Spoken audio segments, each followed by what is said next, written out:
Really good game, really good start to the game. Dominated possession. They didn't have many chances, many shots. I think they had one corner. So you could tell the dominance of the performance. Obviously we got a clean sheet, which was important. Should Jamaica select Jamal Lowe for the Unity Cup? Join Premier 7 right now for the big chat.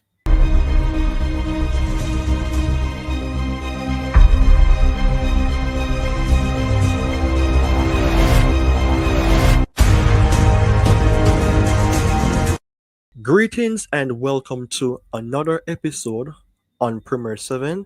I am your host, Ryan Nelson.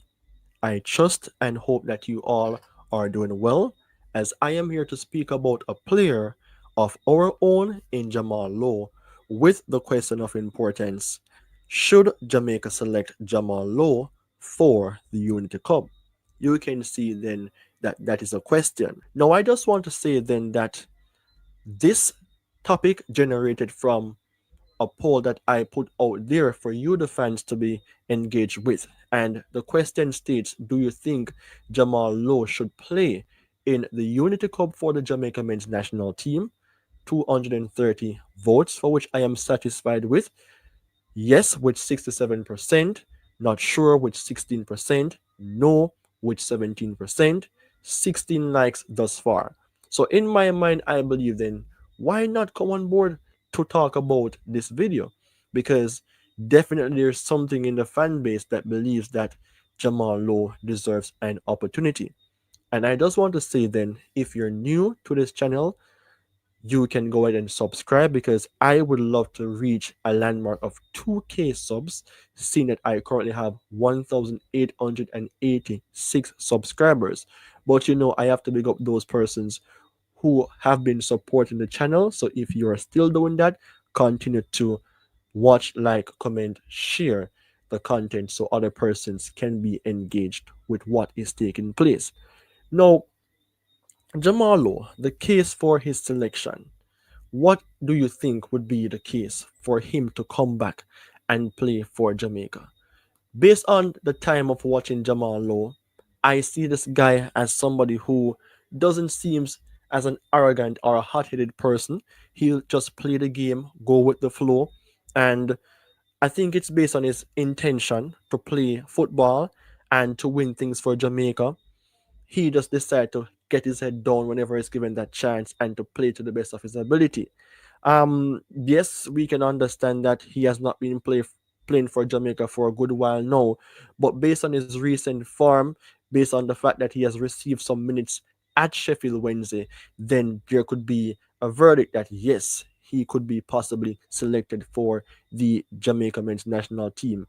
And speaking about Sheffield Wednesday, how about having a look on the statistics to at least bring across some ideas as to, will this guy be in that groove, or will he be the best option to select for the Jamaica men's national team? Now, we can understand that he has been playing for us before and has been in and out of the squad, but looking on how he's performing for Sheffield Wednesday, we can think about it, because guess what? Some of our key players will not be playing. I think Antonio will be missing because he's still recovering from that accident. Bobby Reid received an injury when he was playing for Leicester a few days ago. I don't think Leon Bailey will be available. I don't even think Demar Gray will be available. Jamal Lowe is in the space. 24 match played, 986 minutes covered, 3 goals, 2 assists. In the EFL, 3 match played, 136 minutes played. Let's say 1 goal, no assist. But if we can rally back to previous season at Swansea, 41 game, 1,596 minutes covered, 8 goals, 3 assists. But before that, 20 to 21 season, 52 games, 3,951 minutes, 14 goals. That was his best period playing football in terms of getting enough goals under his belt. We can see the dip here and there, but we see high, we see low. But I think that seeing that he has received some games in the championship, and because he can play across different areas of the pitch, looking on the diagram to the screen here, he can play as a left winger, he can play as a center forward. Also, from my experience of watching this guy, he also can play as a right winger. He can play also as a false nine. So there's a versatility that this guy have beneath his belt that, I mean, why not utilize him if he's available? Yes, we realize then that he's a high pressing player. He has some weaknesses surrounding his ball control and aerial duels, but once a player is available, once he possesses the quality, then I think it is something that we should look into to bring him into the squad. Jamal Lowe, from that, you can realize then he's a versatile player. And why not have versatile players who can make it easier for our coaches to make a decision based on tactics? I think that Ronaldo Cephas will be in the squad. I'm hoping to see him playing some football. Maybe a Warner Brown to lead the line or a Shamar Nichols, regardless of who the coach want to choose the best players who are available. Yes, we can understand that World Cup qualifiers is in June, but we need players in who may have a chance to play in the World Cup qualifiers stemming from such Unity Cup. Because remember, we're not going to play only against our known rivals, Trinidad and Tobago. We're going to play against Ghana and Nigeria. I don't think they will have their best of the best players, but it is still a chance to face an opponent from a different nation. All right. So, in your mind, people, what do you think? Do you think that he may have a chance? Do you think that he doesn't deserve a chance? Let's look on the cons to realize if he really and truly should get his appearance back. Now, I know that Jamal Lowe has not played more than 10 games for Jamaica. If 10 is too small, I am sure he hasn't played 15 games for the national team. He has scored less than 5 goals. He has been in and out of the national team. Maybe it's because of injury, maybe because his form is not up to par. That could be the case.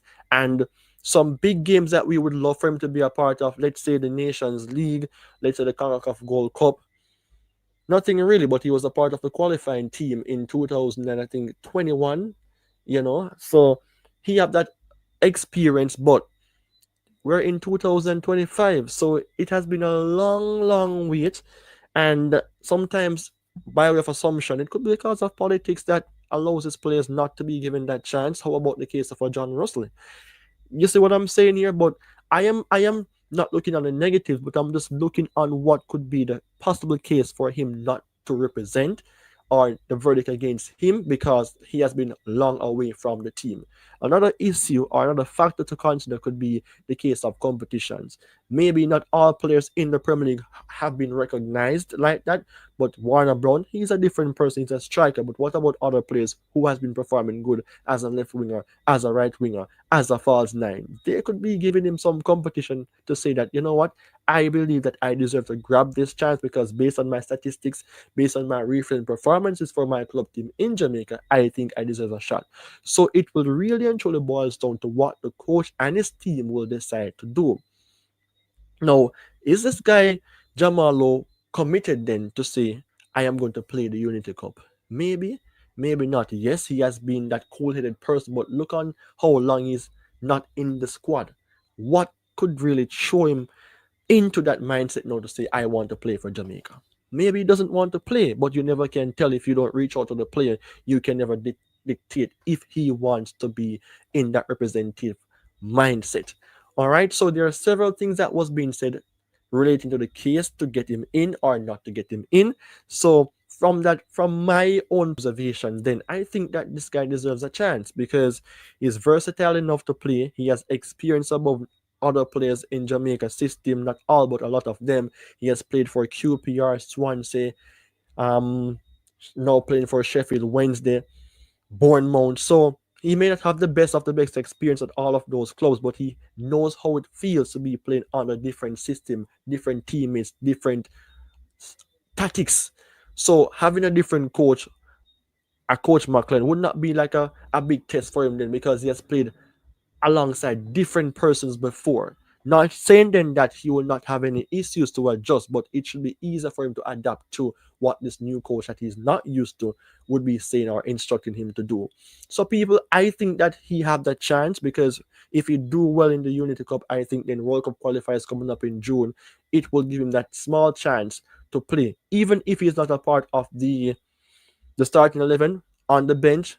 I mean, yes, because players like, let's say, Romario Williams, I don't think they'll be calling him back. I don't know why, but maybe better options are there, and we're still trying to get other players.